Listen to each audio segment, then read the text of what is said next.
இதுதான் என்னோட ஃபுட்டேஜ். டிஃபால்ட்டா பார்க்கும்போது டிஃப்ரெண்ட் கேரக்டர்ஸ் வந்துட்டு அந்த இதில் டான்ஸ் ஆகுற மாதிரி இருக்கு. இப்போ நம்ம இதை வச்சு என்ன பண்ண போறோம் அப்படின்னா, நம்ம நார்மலா மூவிஸ்ல, ஷார்ட் ஃபிலிம்ஸ்ல, சின்ன சின்ன மியூசிக் வீடியோஸ்ல பார்க்கும்போது ஒரு ஒயிட் பேக்ரவுண்ட்ல 3-4 பேர் அட் அ டைம் ஆடுற மாதிரி ஒரு சின்ன விஷுவல் பார்த்துருப்போம். அந்த விஷுவல் தான் நம்ம இப்போ இங்க ட்ரை பண்ண போறோம் with masking in FCP. So masking வச்சுட்டு அதை வந்து நம்ம ட்ரை பண்ண போறோம். ஸோ ஃபர்ஸ்ட் நான் பாஸ் பண்ணிடுறேன். ஸோ ஆடியோ மியூட்ல வச்சிருக்கேன். ஸோ இனிஷியலா வந்துட்டு என்னென்ன கேரக்டர்ஸ் நமக்கு தேவை அப்படிங்கறத நம்ம எடுத்துக்கலாம். ஸோ இந்த கேரக்டர் எனக்கு தேவை. மார்க் இன், மார்க் அவுட், இப்படிதான் எனக்கு இந்த கேரக்டர் இருக்காரு. ஸோ இந்த கேரக்டர் நம்ம வந்துட்டு டிராக் அண்ட் ட்ராப் பண்ணிக்கலாம். ஜஸ்ட் சே ஆல், வீடியோ மட்டும் எடுத்துக்கணும். Okay, video drag and drop. So இது ஃபுட்டேஜ் 1. இப்போ அடுத்த ஃபுட்டேஜ்ல வேற ஒரு கேரக்டர் இருக்காங்க இந்த இடத்துல. Mark in, play, mark out.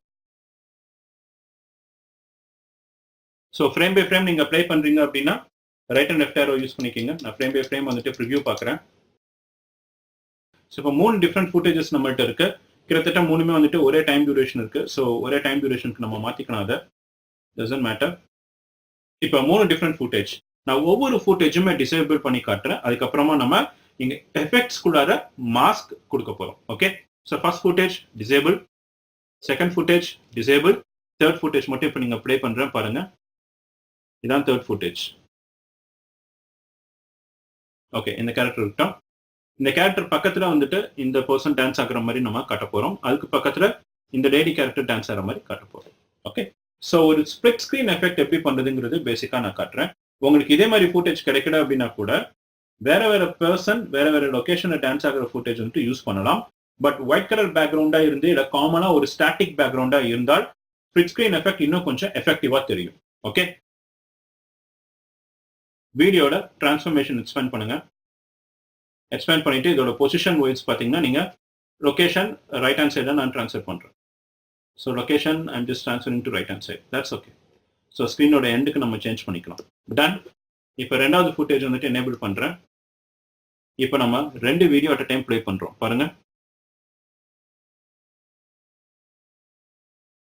தெரியுதா? ஸோ டியூரேஷன் கம்மியாக இருக்குங்கிறனா உங்களுக்கு ஃபாஸ்ட்டாக ஓடுது. ஒரு வாட்டி ப்ளே பண்ணுறோம் பாருங்க. So at a time 2 footage இங்கே ப்ளே ஆகுது. இப்போ தேர்ட் ஃபுட்டேஜ் நம்ம என்ன பண்ணுறோம், அதே தான் திருப்பி மாஸ்க். ஸோ ஃபர்ஸ்ட் 2 ஃபுட்டேஜ் வந்துட்டு டிசேபிள் பண்ணலாம். We disable. Third footage enable பண்ணுறேன். இப்போ இந்த பர்சனோட ஃபுட்டேஜ்க்கு வந்துட்டு அதே மாதிரி ஒரு மாஸ்க்.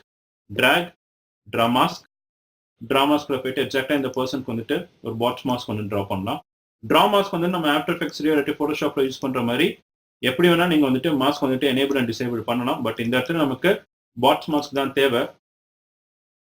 ஸோ ஆர்டர் வைஸ் நான் லேயர் வைஸ் சேஞ்ச் ஓவர் பண்ணியிருக்கேன். வேறு எதுவுமே பண்ணல. பொசிஷன் 2 வச்சுட்டு ஸோ லேயர் வைஸ் நான் சேஞ்ச் பண்ணிட்டேன்.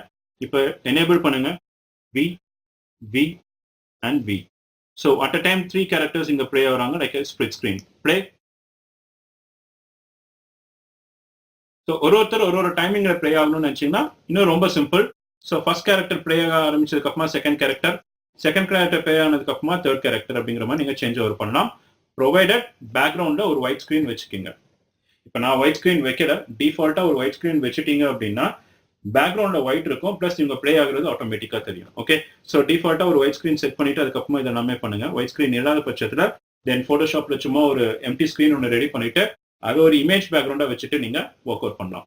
பட் ஃபார் டைம் பீயிங் நான் என்ன பண்ணியிருக்கேன், ஸ்பிளிட் ஸ்க்ரீன் எஃபெக்ட்ல 3 கேரக்டர்ஸ்மே அட் அ டைம் வந்துட்டு ப்ளே ஆகிற மாதிரி காமிச்சிருக்கேன்.